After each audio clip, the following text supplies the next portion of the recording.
last night I ended up on a whim, because I was like, no, I want to get a book like done. Pick this up at a thrift shop. I did already own a copy of War of the Worlds, but then I bought this awesome copy. It's got like this bevel. That's not the right word. I sometimes I just forget words. Okay, and there's this thing. It's like, it's the thing of it. Is it the thing? The thing. You know what I'm saying? The thing is like, there you go. There you see the back of the page. You know the word I'm talking about. Whatever this is. I promise I knew the word. I just don't. It's not coming to me right now. Anyways, it's a really cool book. It's got this matte kind of feeling cover. It's a penguin book. I want to find more books in this series. This is a really nicely designed book. And it's, yeah, thrift shop. I got it for $3.99, even though I already own a copy of this, but I don't care because I love the cover. And I finally read the War of the Worlds. I've had that other copy of War of the Worlds for probably 20 years, if not 25 years. I eventually wanted to get to it, and I did, and I finished it in an evening, and it was okay. Did I expect more from it? I absolutely did. And so what would I rate this thing? I'd probably rate, I think I rated this already, and I gave it a 3, I think, if not a 2.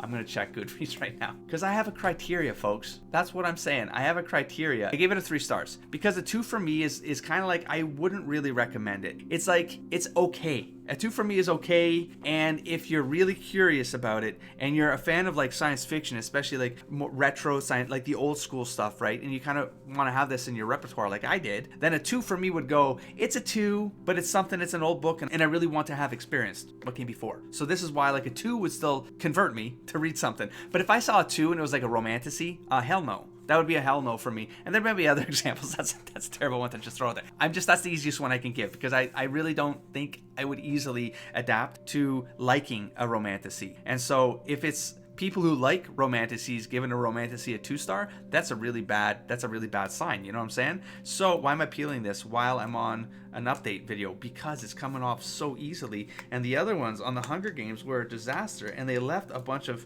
glue behind, and holy crap, bam, clean. Okay, sorry, that didn't have to stay in the video. I could probably cut around this. I probably won't. I'll just keep going. Okay, so let's put that away. So I enjoyed parts of this, and then I really didn't enjoy other parts of it, and that's why I almost gave it a 2. I gave it a 3, but I almost gave it a 2. So really it would be like a 2.5. And so what happens is, like, I usually get to a point where I'm like, it's probably 2.5, and then I gotta go, okay, 2.5 plus or 2.5 minus, because I don't have 0.5s on Goodreads, so I have to choose one. And then that's usually what determines, like, okay, I gotta have some variables in play, and I gotta weigh some ideas. And I would say the part even as I say it, like, I still feel like it might be a 2, but I don't feel good giving it a 2, which is really why I'm not giving it a 2, but I'll explain. Is that this is made up of 2 books, okay? So let me get to the table of contents here. Now, you got book 1 here, right? If it can focus real quick. And then you got a book 2, right? Which is, it's shorter, all right? And now what happens though,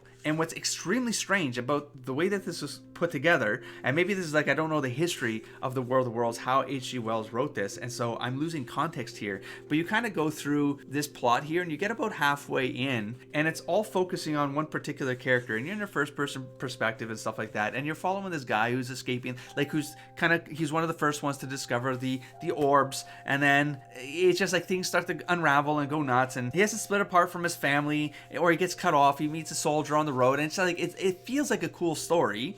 And then at some point, and I don't know when it happened, but I'd have to go back and see, how did I bridge into the brother? Like, he starts telling the story of the brother, and it's not that was a bad story, it was okay, but it just flips the person we're following, and the brother ends up on this boat, and he's trying to keep this other family safe over their travels. They get on a ferry or something, and I just read this last night, I should remember more of these details. The point is, I was trying to stay awake for that part of it, but I know all the action happened on that part of it. Like, a lot of action. Like, they were taking these things out, and it was near the end of the book 1. It's what would have been equivalent to that Act 2B to 3 transition, where like all the shit hits the fan, you know what I'm saying? And like, you really expect it to kind of like, oh, now the war is going to be on, you know? And then the book 2 is going to be like the fight and the resolution, because it's only going to be like the last third to a quarter of the book. So that's kind of what I was expecting, and maybe it's my bias. I go into stories expecting a certain flow, like a 4-phase sort of flow, and I wasn't really getting this here. And then when I got to book 2, and this is where it almost was a 2, and it still feels like it could be a 2, but I